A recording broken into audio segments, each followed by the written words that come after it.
अस्सलाम वालेकुम साथियों, हम अभी कंप्यूटर पे बैठे हुए थे, साथियों के कमेंट्स पढ़ रहे थे। कल बहुत सी वीडियोस जो हैं वो अपलोड की। एक तो सैर की जो हम बनिया माउंटेन्स गए थे और साथ साथ आपको भी लिए चले। और फिर हमने मसाला भरे मिर्चों के पकौड़े बनाए और एक हमने बजियास बुटीक के बारे में मालूमात जो है वो दी। तो अम्मी हमारे पीछे ही बैठी हुई हैं, यहीं साथ ही बहुत ही प्यारा प्रिंट पहना हुआ है। प्रिंट सोल्ड आउट है और देख देख के हमें भी लालच आती है कि काश हमने भी ले लिया होता। बहुत ही प्यारा। और हम जब कमेंट्स पढ़ते हैं तो बहुत से साथी जो हैं वो यहाँ पर अम्मी को दुआ के लिए लिखते हैं कि अम्मी को कहना दुआ करें, परेशान हो दुआ करें। बहुत डिटेल्ड मैसेजेस तो नहीं होते, लेकिन सलाम अम्मी के लिए खास कर आया होता है और हम वो याद रखते हैं। जैसे बाज़ औक़ात हम रात को देर से कमेंट्स पढ़ते हैं, सब सो चुके होते हैं, अम्मी भी सो चुकी होती हैं नमाज वगैरह पढ़ के। हमारे घर में तो बाजमात नमाज होती है, सब एक साथ पढ़ लेते हैं और पढ़ के फिर अपने अपने कमरों में चले जाते हैं।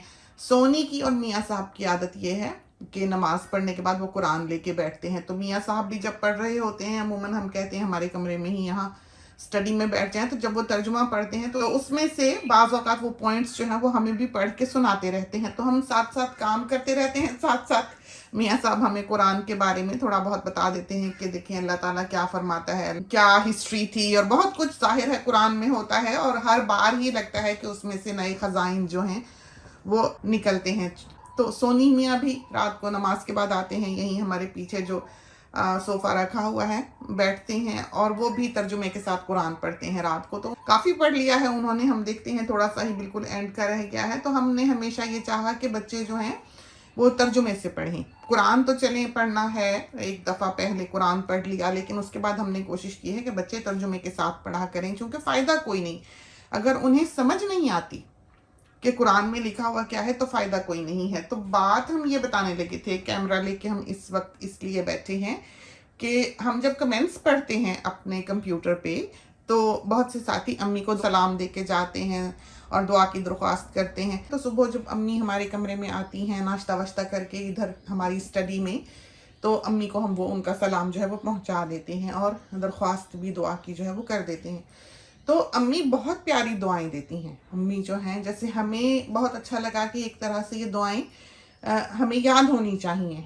तो अम्मी की ज़ुबान ज़ाहिर है पंजाबी, अम्मी की अम्मी पंजाबी थी और अम्मी बहुत फ्लुएंट हैं पंजाबी में। और हमने सोचा कि हम अम्मी से कुछ ऐसी दुआएं जो उनकी अम्मी दिया करती थी और अमूमन जैसे उनकी ज़ुबान पर वो दुआएं हुआ करती थी या जो अम्मी कहा करती हैं वो अम्मी से पूछें।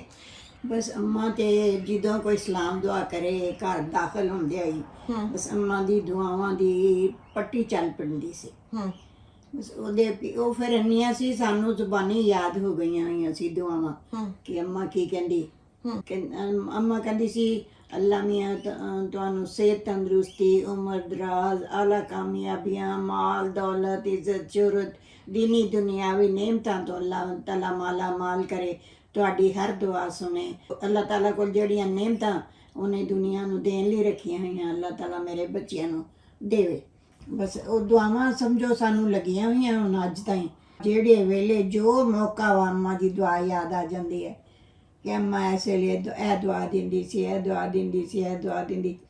ਕਿਸੇ ਨੇ ਕੋਈ ਕੰਮ ਕਰ ਦਿੱਤਾ ਤਾਂ, ਜੇ ਕੋਈ ਬੂਆ ਖੋਲਣ ਗਈ ਤਾਂ, ਜੇ ਉੱਠਦਿਆਂ ਬਹਿੰਦਿਆਂ ਅੰਮਾ ਨੂੰ ਦੁਆਵਾਂ ਇੰਨੀਆਂ ਅੰਮਾ ਨੂੰ ਯਾਦ ਸੀ ਬੇਹਿਸਾਬ, ਔਰ ਹਰ ਕਿਸੇ ਨੂੰ ਦਿੰਦੀ ਸੀ। ਉਹ ਜੁਲਾਈ ਆਉਂਦੀ ਸੀ ਸਾਡੇ ਘਰ ਦੇ ਲਾਗੇ ਤੇ ਉਹ ਸੀ ਸਾਡੇ ਪਤਾ ਨਹੀਂ ਸਾਡਾ ਕੰਮ ਤੇ ਕੋਈ ਨਹੀਂ ਸੀ ਕਰਦੀ, ਲੇਕਿਨ ਆ ਜਾਂਦੀ ਸੀ ਅੰਮਾ ਕੋਲ। ਸਮਝੋ ਅੰਮਾ ਨਾਲ ਦੋਸਤੀ ਸੀ ਤੇ ਉਹਨੇ ਭਰ ਦੁਪਹਿਰੇ ਉਹਨੇ ਤੁਰ ਪੈਣਾ ਆਪਣਾ ਚੁੱਕ ਕੇ ਪੰਡ ਛੰਡ ਤੇ ਰੋਟੀ ਛੋਟੀ ਵੀ ਉਹਨੇ ਇੱਥੋਂ ਹੀ ਖਾ ਲੈਣੀ, ਅੰਮਾ ਨੇ ਉਹਨੂੰ ਦੇ ਦੇਣੀ ਤੇ ਉਹ ਬੜੀ ਖੁਸ਼ ਰਹਿੰਦੀ ਸੀ।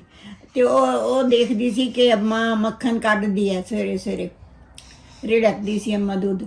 ਉਹ ਅੰਮਾ ਨੂੰ ਕਹਿੰਦੀ ਹੁੰਦੀ ਸੀ ਕਿ ਆਪਾ ਜ਼ਰਾ ਕੁ ਮੈਨੂੰ ਮੱਖਣ ਵੀ ਪਾ ਦੇ। ਬਸ ਉਹ ਸਿਰਫ ਮੇਰਾ ਖਿਆਲ ਆ ਮੱਖਣ ਆਪਣੀ ਰੋਟੀ ਨੂੰ ਲਵਾਉਣ ਲਈ ਆ ਜਾਂਦੀ ਸੀ ਔਰ ਇੰਨੀ ਖੁਸ਼ ਹੁੰਦੀ ਸੀ। ਉਹ ਮੱਖਣ ਦਾ ਭੋਰਾ ਲੋਕਾਂ ਨੇ ਲੈ ਲੈਣਾ, ਇੰਨੀਆਂ ਖੁਸ਼ ਹੋਣਾ ਜਿਹਦੀ ਕੋਈ ਹੱਦ ਨਹੀਂ, ਜਿੱਦਾਂ ਪਤਾ ਨਹੀਂ ਕੀ ਨੇਮਤ ਮਿਲ ਗਈ ਹੈ। ਤੇ ਉਹਨਾਂ ਨੇ ਉਹ ਮੱਖਣ ਨਾਲ ਹੀ ਉਹਨਾਂ ਨੇ ਰੋਟੀ ਖਾ ਲੈਣੀ। ਸਾਡੀ ਇੱਕ ਹਮਸਾਈ ਸੀ, ਉਹਨੇ ਦੇਖਣਾ ਕਿ ਅੰਮਾ ਸਵੇਰੇ ਦੁੱਧ ਰਿੜਕਦੀ ਹੈ, ਤੇ ਉਹਨੇ ਤੜਕੇ ਬੂਆ ਖੜਕਾ ਦੇਣਾ। ਸਾਨੂੰ ਪਤਾ ਲੱਗ ਜਾਂਦਾ ਸੀ ਕਿ ਉਹ ਮਿਸਤਰੀਆਂ ਨਹੀਂ ਆਈ ਹੈ। ਉਹਨੇ ਮੱਖਣ ਦਾ ਪੇੜਾ ਲੈਣਾ ਤੇ ਇਸ ਵਾਸਤੇ। तो उस जमाने में लोगों को ये क्या जुलाई और मिस्त्रियानी के नाम से क्यों याद करते थे? लोगों का नाम नहीं होता था। ਪਤਾ ਨਹੀਂ तो उनके सामने भी ਉਹਨਾਂ उनको ਦਾ ये- ਕਾਰੋਬਾਰ ਆਹੋ ਉਹਨਾਂ ਦਾ ਕਾਰੋਬਾਰ ਸੀ ਨਾ। ਮਿਸਤਰੀਆਣੀ ਵੀ ਸਾਡੇ ਲਾਗੇ ਹੀ ਰਹਿੰਦੀ ਸੀ।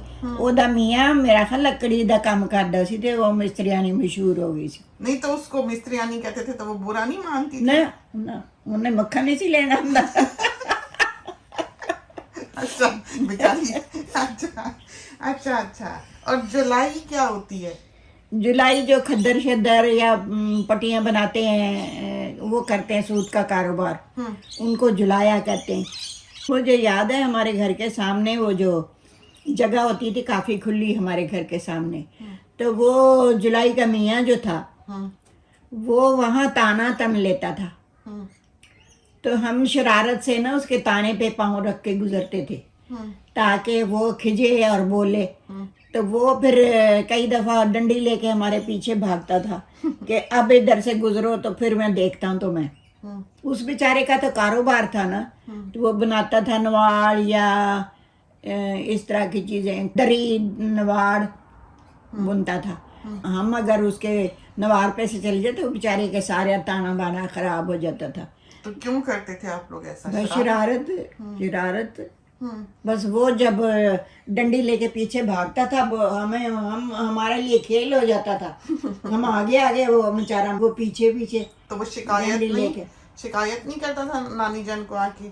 पता नहीं करता था बेचारे, कुछ करता ही होगा और क्या। जब उसका थाना वाना खराब हम कर देते थे। तो और आप आम भी तो चुराया करती थी? आम हमारे घर के सामने बाग था। वो बाग जो था वो ठेके पे देता था आदमी। तो ठेकेदार ही था, वो आम नहीं चुनने देता था। तो मैं देखती थी कि जब वो अभी पैरे पे अपने वो नहीं आता था माली, उससे पहले मैंने जाना होता था मुंह अंधेरे कि उसको पता ना लगे। वो फिर वहां से आम उठा के तो मैंने नेफे में उड़स लेने। जब मैं भागती थी ना तो वो फिर गिरते थे। उसको पता लग जाता था कि इसने आम छुपाए में। वो फिर आमों की एक डंडी लेके मेरे पीछे भागता था। लेकिन वो फिर ये था कि वो उसने फिर बता दिया था अम्मा को कि मैं सो नहीं सकता सुबह आराम से, तो ये आम लेने ऐसे वक्त में मुंह अंधेरे आती है कि टटोल टटोल के आम उठा लेती है। हाय अल्लाह। वो ऐसा था बेचारा। हाँ, बचपन। पक्के में आम होते थे कि कच्चे? पक्के गिरते हैं ना। अच्छा। जो गिरे होते हैं वो पक्के हुए होते हैं। सही वो सही। मैंने उठा के माली के आने से पहले वो कई दफा ये कि माली जो था ना वो रंबा लेके, रंबा वो कहते हैं वो जो खुरपा सा एक होता है, वो उसके साथ वो घास वगैरह निकालता था। अच्छा। वो खुरपा फिर वो मुझे मारता था दूर से। अल्लाह। पर ये क्या शुक्र है कि मैं कभी जख्मी नहीं हुई उससे। लेकिन भाग नहीं मैं आती थी। वो जब भी तड़के वो आ जाता था पीछे कि ये अब आई भी होगी बाग में मेरे आम चुराने के लिए, लेकिन वो कम नहीं करता था। वो आमों के लिए तो उसकी जान जाती थी। आम उठा लेती। अम्मी अभी तक फल की बहुत शौकीन है और हम तो शुक्र करते हैं इसलिए कि हमारे घर में फल खाने वाला कोई भी नहीं है। हमारे घर में कोई फल नहीं खाता, कोई शौकीन नहीं है। अम्मी शौकीन है तो शुक्र है कि कोई ना कोई घर वाला फल खा लेता है। बहू थोड़ा बहुत खाती है। कल पहली बार ऐसा हुआ है कि हमने 2 आम खाए। दोपहर को लंच नहीं किया था तो 2 आम खा लिए। तो ये सीजन समझे खत्म होने वाला है। इसमें पहले 2 आम हैं जो हमने खुद छील कर खाए हैं, पीलर से छील कर। वरना यह है कि मियाँ साहब कभी वीकेंड पे शाम को काट लेते हैं। तो आपने अपनी नानी जान देखी हुई है? नहीं, नानी नहीं देखी हुई। नानी नहीं देखी। बस अम्मा ही सी बेचारी। अम्मा ही होना इतनी बुढ़ी हो गई सी। बस इन्ना मैनू याद है कि अम्मा वेड़े दियां इट्टां लाण डई सी। कच्चा सी ना वेड़ा ते अम्मा चाਹੁੰਦੀ ਸੀ कि फर्श बन जे। ते अम्मा फर्श लांदी लांदी बस पता नहीं कमज़ोर बहुती हो गई सी या की सी ते बेहोश हो गई। ते मिस्त्री आनी आई ਤੇ ਉਹਨੇ ਦੇਖਿਆ ਕਿ ਅੰਮਾ ਬੇਹੋਸ਼ ਪਈ ਹੈ ਤੇ ਉਹਨੇ ਅੰਮਾ ਨੂੰ ਉਠਾਇਆ ਉਠੋਇਆ ਫਿਰ ਪਾਣੀ ਸ਼ਾਣੀ ਪਿਲਾਇਆ ਤੇ ਪੁੱਛਿਆ ਕਿ ਕੀ ਹੋਇਆ ਆਪਾ ਕੀ ਹੋਇਆ ਤੇ ਅੰਮਾ ਕਹਿਣ ਲੱਗੀ ਕਿ ਮੈਨੂੰ ਕੁਛ ਨਹੀਂ ਹੋਇਆ ਮੈਨੂੰ ਕੀ ਹੋਣਾ ਬਸ ਅੰਮਾ ਚਲੀ ਤੇ ਉਹ ਇਹ ਸੀ ਕਿ ਧੁੱਪੇ ਲਾਉਂਦੀ ਰਹੀ ਫਰਸ਼ ਇੱਟਾਂ ਬਰਾਮਦੇ ਦੀਆਂ ਬਰਾਮਦਾ ਕੱਚਾ ਸੀ ਤੇ ਅੰਮਾ ਨੂੰ ਇਹ ਸੀ ਕਿ ਮੀਂਹ ਵਾਰ ਜਾਂਦਾ ਜਾਂ ਕੁਛ ਹੋ ਜਾਂਦਾ ਤੇ ਬੱਚਿਆਂ ਦੇ ਪੈਰ ਚਿੱਕੜ 'ਚ ਭਰ ਜਾਂਦੇ ਆ ਤੇ ਪੱਕਾ ਫਰਸ਼ ਹੋ ਜਾਏ ਤੇ ਚੰਗਾ ਵਾ ਤੇ ਅੰਮਾ ਉਹ ਇੱਟਾਂ ਲਾਉਂਦੀ ਸੀ ਉਹ ਅੰਮਾ ਪਤਾ ਨਹੀਂ ਧੁੱਪ ਲੱਗ ਗਈ ਜਾਂ ਕੀ ਹੋਇਆ ਤੇ ਅੰਮਾ ਉੱਥੇ ਬੇਹੋਸ਼ ਹੋ ਗਈ आप कितनी बड़ी थी जब? नहीं याद ही नहीं कुछ तो आपके घर में तो वो हैंड पंप वाला नलका था। नानी जान के घर में वो उसको ऐसे पंप करते थे, गेड़ते थे। हाँ, गेड़ तो देते उसको थे, गेड़ना कहते थे। हाँ। ਅੰਮਾ ਨੇ ਮਿੱਟੀ ਸੁਟਵਾਈ ਹੋਈ ਸੀ ਕਿ ਉਹ ਕੰਧਾ ਬਣਾ ਲਈਏ ਸਾਡੇ ਵਿਹੜੇ 'ਚ 4 ਕਨਾਲ ਦਾ 4 ਕਨਾਲ ਦੀ ਜ਼ਮੀਨ ਸੀ ਇਹ ਪਤਾ ਨਹੀਂ ਕਿੰਨੀ ਵੱਡੀ ਸਾਰੀ ਸੀ ਤੇ ਉਹਦੇ 'ਚ 4 ਦੀਵਾਰੀ ਨਹੀਂ ਸੀ ਤੇ ਉਹ 4 ਦੀਵਾਰੀ ਬਣਾਉਣੀ ਸੀ ਤੇ ਉਹ ਮੈਨੂੰ ਇਹ ਜਨੂਨ ਹੁੰਦਾ ਸੀ ਕਿ ਮੈਂ ਹਿੰਮਤ ਕਰਾਂ ਤੇ ਮੈਂ 4 ਦੀਵਾਰੀ ਬਣਾ ਲਾਂ ਮੈਂ ਨੌਕਰੀ ਕਰਦੀ ਸੀ ਉਹਨਾਂ ਦਿਨਾਂ 'ਚ ਟੀਚਰ ਲੱਗੀ ਹੋਈ ਸੀ ਤੇ ਮੈਨੂੰ ਪੈਸੇ ਮਿਲਦੇ ਸੀ ਤੇ ਉਹ ਪੈਸਿਆਂ ਦੀ ਮੈਂ ਮਿੱਟੀ ਸੁਟਵਾ ਲੈਂਦੀ ਸੀ ਮਿੱਟੀ ਤੇ ਉਹ ਮਿੱਟੀ ਦਾ ਢੇਰ ਸੀ ਵਿਹੜੇ 'ਚ ਪਿਆ ਹੋਇਆ ਤੇ ਇਹ ਸੀ ਕਿ ਉਹ ਨਲਕਾ ਗੇੜੋ ਤੇ ਤਾਂ ਹੀ ਪਾਣੀ ਆਵੇ ਪਾਣੀ ਦਾ ਹੋਰ ਕੋਈ ਜ਼ਰੀਆ ਨਹੀਂ ਸੀ ਤੇ ਉਹ ਪਾਣੀ ਗੇੜ ਕੇ ਤੇ ਅਸੀਂ ਉਹ ਚਿੱਕੜ ਉਹਦਾ ਬਣਾਉਣਾ ਥੋਬੇ ਬਣ ਜਾਣੇ ਤੇ ਥੋਬੇ ਚੁੱਕ ਕੇ ਅਸੀਂ ਦੀਵਾਰ ਤੇ ਰੱਖ ਲੈਣੇ ਉੱਦਾਂ ਹੀ ਕਿ ਇੱਟਾਂ ਕੌਣ ਬਣਾਵੇ ਤੇ ਉਹ ਥੋਬੇ ਰੱਖ ਲੈਣੇ ਤੇ ਕੰਧ ਬਣਦੀ ਏਦਾਂ ਰੋਜ਼ ਥੋੜੀ ਉੱਤੇ ਥੋਬੇ ਰੱਖਦੇ ਜਾਣੇ ਤੇ ਕੰਧ ਬਣਦੀ ਜਾਣੀ तो उसमें मिट्टी में कुछ मिलाया था? नहीं कुछ नहीं अच्छा, ऐसे ही मिट्टी। हाँ मिट्टी और उसमें फिर आपने वो मिट्टी का क्ले थी, चिकनी मिट्टी। हाँ मिट्टी चिकनी मिट्टी चंगी मिट्टी सी तो उसमें कुछ नहीं मिलाते थे, हे वगैरह या कुछ नहीं मिलाते थे पता नहीं अब जहन में भी नहीं रहा कि कुछ मिलाते थे या नहीं मेरा ख्याल है कुछ नहीं मिलाते थे ऐसे ही थोबे वो बना के ना मैं दीवार पे रखती जाती थी रोज के थोड़े तो वो फिर दीवार बन गई जाती थी तो बन गई दीवार। हाँ बन गई थी इतनी मेहनत। हाँ बड़ी अच्छी दीवार बन गई फिर उसके बाद मैंने गंदम डालने वाली कोठी भी बनाई इसलिए कि मिट्टी अच्छी थी और उसमें वो तूड़ी का बरादा था ना वो उसमें डाल लेते थे तो वो समझो अच्छा मजबूत हो जाती थी। अच्छा। तो वो फिर मैंने दाने डालने वाली कोठी भी बना ली थी उसी मिट्टी से बीच में तूड़ी डाल के ना तो अच्छी सख्त हो जाती थी वो फिर उसकी मैंने कोठियाँ बना ली थी उसमें बड़े नखरे से उसका दरवाजे के खिड़की के लिए जगह बनाई फिर खिड़की बनवाई मिस्त्री से मिस्त्रियाँ तो आती थी ऐसा छोटा मोटा काम वो कर देती थी उससे खिड़की बनवाई उसकी कोठी की उसमें फिर दाने डालने के लिए फिर नीचे मोरा भी रखा था कि वो निकालनी पड़े गंदम तो वहां से हम खोल लें वो थोड़ा मोरा तो उसमें से गंदम निकल आती थी बतेरा कुछ जिंदगी में किया हुआ तो बना लिया। और आपकी कोई हेल्प करता था घर में? ये था कि मेरे अब्बा भी थे अब्बा भी मेरी हेल्प करा देते थे मैंने नलका गेड़ देना बोरे दे जाता था मिट्टी वाला तो उसमें मैंने पानी डाल के तो अब्बा जान ने गो देनी उसमें पैर खड़े होके तो वो गो देनी तो वो फिर उसके थोबे बना के ना दीवार पर रखने तो वो ऐसे दीवार बनाई थी हमने क्या तो सूख जाती थी? हाँ हौले वो अठर जाती तो वो सूख जाती थी। और बारिश होती तो बड़ी अच्छी पता नहीं बारिश का तो उन दिनों कुछ नहीं इतना याद लेकिन ये था कि वो थोबे बना के ना वो दीवार पे मैं रखती जाती थी तो वो दीवार बनती जाती थी कितनी ऊंची बनी थी? काफी मैं खड़ी हो जाती थी तो ऊपर से नजर आता था इतनी अच्छी दीवार बन गई। पता नहीं क्यों मेहनत करते थे। पंजाब जब आए तो कैसे घर घुर आपको मिल गए, कहाँ रहे, क्या हुआ पार्टीशन? जब हम आए हैं तो अब्बा जान की ट्रांसफ़र हो गई थी सरगोदा तो हम अब्बा जान के साथ सरगोदा चले गए थे वहाँ फिर वो मकान था वो हमें अलाटमेंट में मिल गया था अब्बा जान को तो हम वहाँ आके लेकिन उसमें थोड़े बहुते एक जो कमरा था वो जाने वाले घर में से वो अपना असासा उसमें कमरे में बंद कर गए हुए थे, चरपाइयाँ, कुछ बर्तन, अच्छा। कुछ ये। तो वो फिर मैंने किया कि मैंने एक दिन उसमें से झांका तो अंदर सामान पड़ा था, बर्तन शर्तन ये वो। कितने कमरे थे उस घर में? उसमें तो बहुत बड़ी बिल्डिंग थी, 4-5 कमरे नीचे थे, नीचे वाली मंजिल में, ऊपर वाली मंजिल में भी 3-4 कमरे थे। अच्छी बिल्डिंग थी, बड़ी सारी, हिंदुओं की थी। तो वो ये था कि वो तो अपनी तरफ से ताले डाल के बंद करके गए हुए थे। उनको तो नहीं पता होगा जाने लगे कि उन्होंने कभी लौटना ही नहीं, उनको नहीं पता था, वो तो इंडिया के चले गए हुए थे कहीं, लेकिन हमें वो अलॉट हुआ था मकान। अच्छा। तो हमें पता तो नहीं, बेचारों का सामान वहाँ, सामान एक कमरे में वो बंद कर गए हुए थे। उनको, आपको लगता था सामान बंद करके जाने से कि उनको अंदाजा था? नहीं, पता नहीं कुछ, मैं भी छोटी थी ना, मुझे भी इतना नहीं पता। मैंने फिर किया कि वो सोचा कि वो कुंडी खोलूं मैं किसी तरह, तो अंदर से हम सामान निकाल लें, कुछ ना कुछ निकाल लें, इसलिए कि वो अब ना उन्होंने आना था ना वो दरवाजे खुलने थे, वो ताला डाल के अंदर से भी बंद कर गए हुए थे। तो वो फिर मैंने किया कि डाल के ना कुछ तार शार बनाई, वो तार अंदर डाल के कुंडी में वो तार फंसाई, तो वो खींची तो कुंडी खुल गई।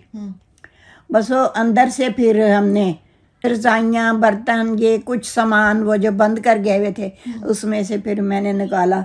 कुछ मेरी बहन ने मिलके, हमने दोनों ने थोड़ी थोड़ी चीज़ें निकाली, थोड़े बर्तन, थोड़ी रजाई, बिस्तरा, कोई कुछ, इसलिए कि हम भी महाजर होके आए थे तो हमारे पास था ही कुछ नहीं। तो फिर वो काम आया, बहुत काम आया। खाला बताती हैं, हमारी जो अम्मी की बड़ी बहन थी, फौत हो गई हुई हैं अब, वो बताया करती थी कि जो घर उनको अलॉट हुआ था, उनके जो बर्तन थे उनके ऊपर नाम लिखा हुआ था। नाम याद है? हाँ, उन्होंने, हिंदुओं ने, गोकल, पता नहीं ये क्या था। हाँ, गोकल चंद। हाँ, तो अगर कोई हमारी आवाज़ सुनता हो, हमारा इंडिया का साथी, तो इस तरह की इमारत थी। और क्या इलाका था? सरगोधा शहर था, और ब्लॉक 10। और उसमें जो बर्तन थे उनके ऊपर नाम इनग्रेव था। हाँ, उन्होंने नाम कंधा किया हुआ था, गोकल चंद।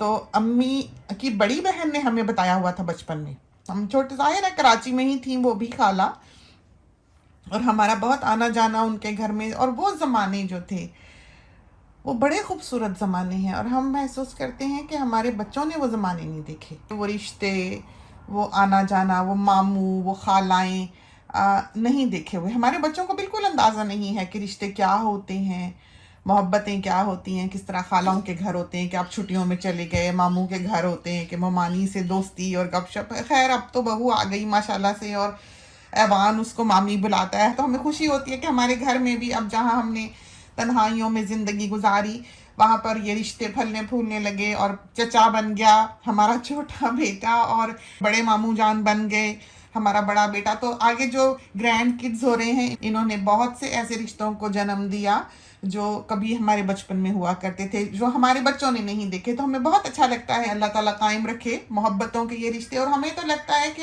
असल में रिश्ता वो रिश्ता है जो मोहब्बत से बंधा है, बाकी तो सब नाम ही हैं। तो मोहब्बतों के रिश्ते हों, अखलास के, वफा के रिश्ते हों, तो ये चीज़ें जो हैं ये वैल्यूएबल होती हैं इंसान की ज़िंदगी में अगर हों तो। वरना अपनी सगे बहन भाई भी बाज़ औक़ात देखें तो नफ़रतों के अलंबरदार होते हैं, आपसे मोहब्बत नहीं करते। तो फिर वो लोग कभी पता नहीं चला कि वो लौटे या नहीं लौटे? नहीं, कोई नहीं, इतने सालों गुजर गए, कोई नहीं मुड़ा वहाँ से फिर वापस। वो इंडिया चले गए थे, लोग हिंदू थे, तो अब वो इंडिया से किसने आना था? हम भी इधर पाकिस्तान बन गया हुआ था, हमारे अब्बा जान की तब्दीली लाहौर हो गई हुई थी, बाकी सारे लाहौर चले गए हुए थे, अम्मा वगैरह अब्बा जान के साथ। आप लोग जब इंडिया से निकले हैं तो आप लोग क्या लेकर आए थे साथ? मैं तो धोबी को कपड़े देने के लिए मैंने कपड़े भी उतारे हुए थे। उस दिन धोबी नहीं आना था, पता नहीं अम्मा कहाँ गई, सारे कहाँ गए, ऐसी अफरा तफरी में शोर हो गया। पीछे से मेरे चचा ने आवाज़ दी कि कौन है घर, मैं और मेरा भाई दाला पीस रहे थे चक्की पर भैंस के लिए, कि उन दिनों दाला ख़त्म हुआ था तो भैंसें थी रखी हुई, तो वो करना था। तो वो चचा ने आवाज़ सुनी कि अंदर कोई है चक्की पीस रहा। चचा ने आवाज़ दी कि कौन है अंदर, कि भाग जाओ, निकल जाओ, हमला हो गया है। तो मैं और मेरा भाई दोनों हम निकल के भागे। भाई पता नहीं कहाँ गया। मैंने सुना हुआ था कि हॉस्टल में जाना है, अगर हमला हो तो हॉस्टल में जाना है। तो मैं जाने लगी तो मेरी अम्मा ने कपड़े रखे हुए थे धोबी को देने के लिए, और मेरी बहन तख्त पोश पर छोटी 1.5-2 साल की होगी बैठी हुई थी। मैंने उसको उठाया, थोड़े कपड़ों को कलावा भरा जो कुछ हाथ में आया, पर मैं वहाँ चली गई तो वो दरवाज़ा ना खोलें। मैं नंग पड़ंग कपड़े उतारे हुए थे धोबी को देने के लिए, और वो खोलें ना कि ये नंगी सी लड़की कहाँ से आ गई है। तो मैंने उसको बताया, मैंने उसको कहा मेरी अम्मी अंदर है। अब 40 साल हो गए, अब तो कुछ नहीं याद रहा। तो उसने फिर दरवाज़ा खोल दिया। जा रहे थे भी लोग, वहाँ घुस रहे थे जो घरों से निकले थे। अच्छा, तो बस यही 2-4 चीजें लेके आप भागे। आपका घर उसी तरह ही जैसे भरा पूरा घर, हाँ, भैंसें सारा शैंसें कुछ, सब हाँ, कहीं। हाँ। तो भैंसें वहां पता फिर नहीं जो क्या आई होंगी। भैंसे, फिर पता नहीं अब्बा जान ने रस्से खोल दिए थे। अब्बा जान ने बताया कि मैंने उनके रस्से खोल दिए, हमने पता नहीं कब वापस आना या नहीं आना, तो वो बेचारी भूखी प्यासी मर जाएंगी। अब्बा जान ने अकलमंदी की, हैं? हाँ, जानवर। हाँ, जानवर। आपको कैसे पता लगा कि साथ वाले घर पे हमला हो गया है? चचा ने आवाज़ दी। मैं और मेरा भाई हम चक्की पे दाला पीस रहे थे उनके लिए, भैंसों के लिए, इसलिए कि उन दिनों सारा कुछ बंद हुआ था, बिजली सारा पानी, चक्कियाँ शक्कियाँ भी। तो हालात मतलब वैसे आम हालात जो थे वो मुल्क के या जहाँ आप रहते थे जिस टाउन में, वहाँ के खराब थे, तो तभी ये सब कुछ बंद था हो ना? गए ख़राब, हौले हौले ख़राब होते होते हो गए। फिर हम निकले तो अस्पताल भी बंद था, कि जो ज़ख्मी पहले अस्पताल में दाखिल कर देते थे, वो मेरा ख्याल है मेरी खालाजाद बहन थी, वो बीमार थी, उसको कैंसर हुआ था गाल पर, तो उसका वहाँ इलाज कराना था, अस्पताल में दाखिल थी। तो वो गए तो अस्पताल भी बंद था। बहुत हालात ख़राब हो गए हुए। तो अल्लाह ताला रहम करे, कभी ना ऐसा वक्त आए अफरा तफरी में भागना। बस दोनों तरफ ही ये हुआ, उधर वाले इसी तरह यहाँ से भागे होंगे, यहाँ वाले वहाँ से। जो जिस घर में हम आए आके, वो हिंदुओं का घर था, बेचारों की चीजें वैसे ही पड़ी हुई, वैसे पड़ी हुई, ऐसे ही लोटे देजियाँ, उनके इबादत वाली चीजें, सारा कुछ। आम तौर पर उस वक्त एक दूसरे के लिए मुसलमान और हिंदू जो था, हाँ। वो पर्सन टू पर्सन, जैसे अगर नेबर्स हैं तो नफरत थी। हाँ, बहुत सख्त, बहुत तूफान था उन दिनों। वो तो इंसान की दुख से ताल्लुक़ रखती हैं सारी बातें। जैसे निकले, जैसे घर बार छुटा, एक एक चीज़ कोई उठा नहीं सके, कुछ ले नहीं सके। जब हम वहाँ से निकले हैं इंडिया से, तो हमारे पास भैंसें थी, 2 भैंसें थी, घर बार सारा खुला उसी तरह। अम्मा ने मशीन रखी हुई, पैरों वाली अम्मा, उसके साथ सिलाई करती थी, रज़ाई का अस्तर सी रही थी अम्मा। क़यामत ही आ गई, क़यामत आ गई। वो छोड़ा सारा कुछ, रज़ाई का अस्तर मैंने जल्दी से, मुझे ये था कि अब हम निकल रहे हैं तो जो कुछ मेरे हाथ में आता है मैं ले जाऊं। वो और पता नहीं एक गिलास या दिया, अम्मा ने पानी पी के मशीन पे रखा हुआ था, और अस्तर अम्मा रज़ाई का सी रही थी, वो खींचा जल्दी से मैंने। और छोटी बहन मेरी 1.5-2 साल की थी, या वो छूट जाती, वो बिस्तर पे बैठी थी। यहाँ वो अम्मा तो चली गई थी, फायरिंग की आवाज़ आ रही थी, डडन डडन, गोलियां इधर से इधर। मैं यूं कर देती थी जब ज़रा मुझे पता लगता था कि इधर से गोली आ रही है, शूं शूं सर पे से गुजर। वो बैठे हुए थे हाई स्कूल में ऊपर की मंजिल पे, जो फायरिंग करने वाले, वो वहां से देख के कोई जाता आता ना, उसके ऊपर गोली चलाते थे। लेकिन आम शहरियों पे, हाँ, आम शहरियों पर। तो ये थी चंद बातें अम्मी के साथ, कुछ दुख भरी यादें, और जाहिर है वक्त गुजरने के साथ साथ ये सब बातें, ये सब सानहे मुंदमिल हो जाते हैं। वक्त की यही बहुत बड़ी खूबी है कि वो बीत जाता है, चाहे वो अच्छा हो चाहे वो बुरा हो, लेकिन हाँ स्कार जो है, निशान जो हैं, ज़ख्म जो हैं उनके, वो पीछे छोड़ जाता है। तो अम्मी जैसे अभी भी कहती हैं कि इंसान नहीं भूल सकता। हाँ, जिनके लोग गए, जिनके लोग मरे, जिनके लोग कत्ल हुए, हमने तो एक तरफा कहानियाँ सुनी, हम लोग जो पाकिस्तान में पले बढ़े पैदा हुए, और जो इंडियंस थे जिन्होंने यहाँ से हिजरत की, यहाँ से गए, जाहिर है उनकी अपनी कहानियाँ होंगी, और बिलाशुबा बिल्कुल यही स्टोरीज़ होंगी जो कि अम्मी सुनाती हैं उनके पास भी। तो ये तो थी चंद बातें, हमने सोचा हम अम्मी के साथ कर लें। अम्मी को बिठा रखा है, गोश्त आया हुआ है, हमने फ्रीज़र में भाग के डाल तो दिया है, लेकिन पकाने के लिए बाहर रखा हुआ है। तो अब हम जाते हैं, खाना तैयार करते हैं दोपहर के लिए। इसके साथ ही हमें इजाज़त दीजिए। अल्लाह हाफिज़।